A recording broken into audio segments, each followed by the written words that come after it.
This town covered in spider webs. And yes, this is real. The answer is those are not spider webs. That is fiber optic cable. And that is what warfare looks like in 2026. This isn't a scene from a sci-fi horror movie. Those spider webs draped over the town are actually thousands of miles of fiber optic cable from 2026 style drone warfare.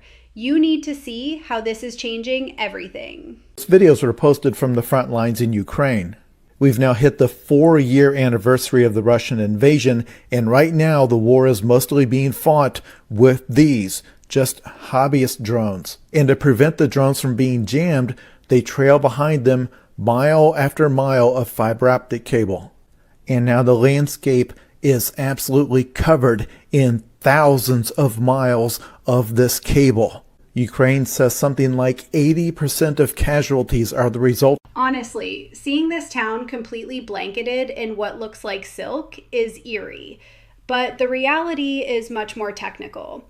Those are hobbyist drones trailing mile after mile of glass fiber cable just to avoid signal jamming. Think about the sheer scale of that. Thousands of miles of glass and polymer just laying over fields and houses. It's a total shift in how conflict looks on the ground. You can actually see the light glinting off the layers in the grass if you look closely. The craziest part isn't even the tech, it's the environmental footprint.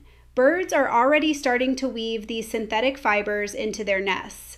We're talking about a permanent man-made change to the landscape that's going to be there for centuries. It's one of those things that feels like a glitch in the simulation until you realize it's just the new standard for modern tech. The level of microplastics in the frontal cortex of our brains increased by about 50% between 2016 and 2024. You cannot take the current exposure levels to plastic and say, let's double them in the human race and just see what happens. I mean, that's just idiotic. The problem is that plastic never fully decomposes. It just breaks down into smaller and smaller pieces. When it becomes smaller than 5 millimeters, that's about the width of a pencil eraser, it's called a microplastic. Look at that scan of the frontal cortex.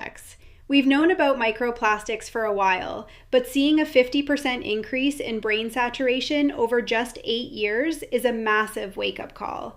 These aren't just sitting in our gut, they're small enough to cross the blood-brain barrier. We're essentially conducting a giant, unplanned experiment on the human race. When you see the breakdown of how these particles, some smaller than a pencil eraser, others invisible to the eye, get into our system, it's hard not to get concerned.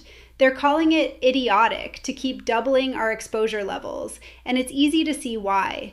This isn't just about the environment anymore. It's about what's happening inside our own heads, literally altering the chemistry of our frontal cortex. We have to start paying attention to how these nanoplastics are migrating through our organs. It's like 90+% of people have phthalates in their system. You're getting it. If you're microwaving food, you eat processed food, you're getting it. You're getting a certain amount of microplastics in your diet. It's as high as a credit card of microplastic you consume a week. That stat is absolutely wild. Every single week, the average person is basically consuming the weight of a credit card in plastic. Think about that next time you're microwaving a plastic container or grabbing a bottled water. It's not just one source, it's the cumulative effect of processed foods and environmental exposure.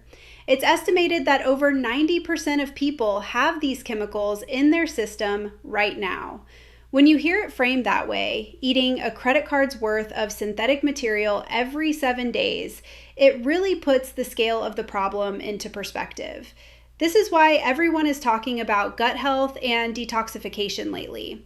We're living in a world where the baseline for clean has shifted so far that we're literally becoming part synthetic without even realizing it.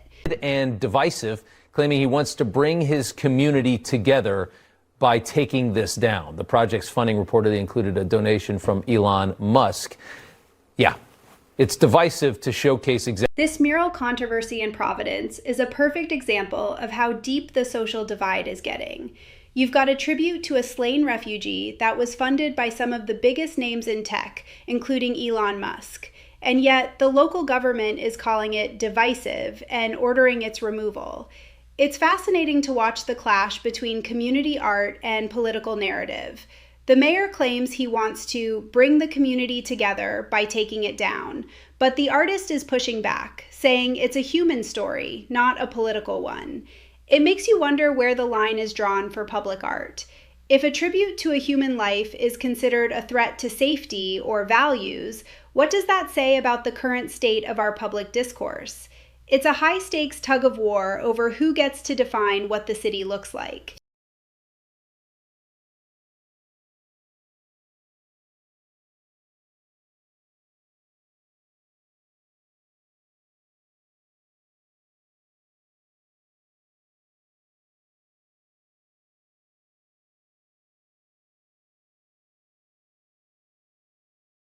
This Colorado Supreme Court ruling is a massive landmark for free speech.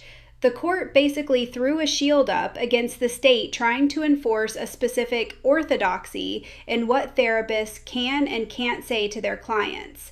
An 8-1 decision is a huge statement, especially with the majority pointing out that even good intentions can't justify censoring a specific viewpoint. It's all about the First Amendment protecting voluntary conversations. If you're following this, you know it's going to ripple out to over 20 other states that have similar laws on the books. It's a significant moment for anyone worried about government overreach into private professional guidance. Whether you agree with the underlying topic or not, the legal precedent here for protecting speech from strict scrutiny is going to be cited for decades to come. This stuff is moving fast. Drop a comment with your take on the drone webs or the brain data. Don't forget to sub for the next deep dive.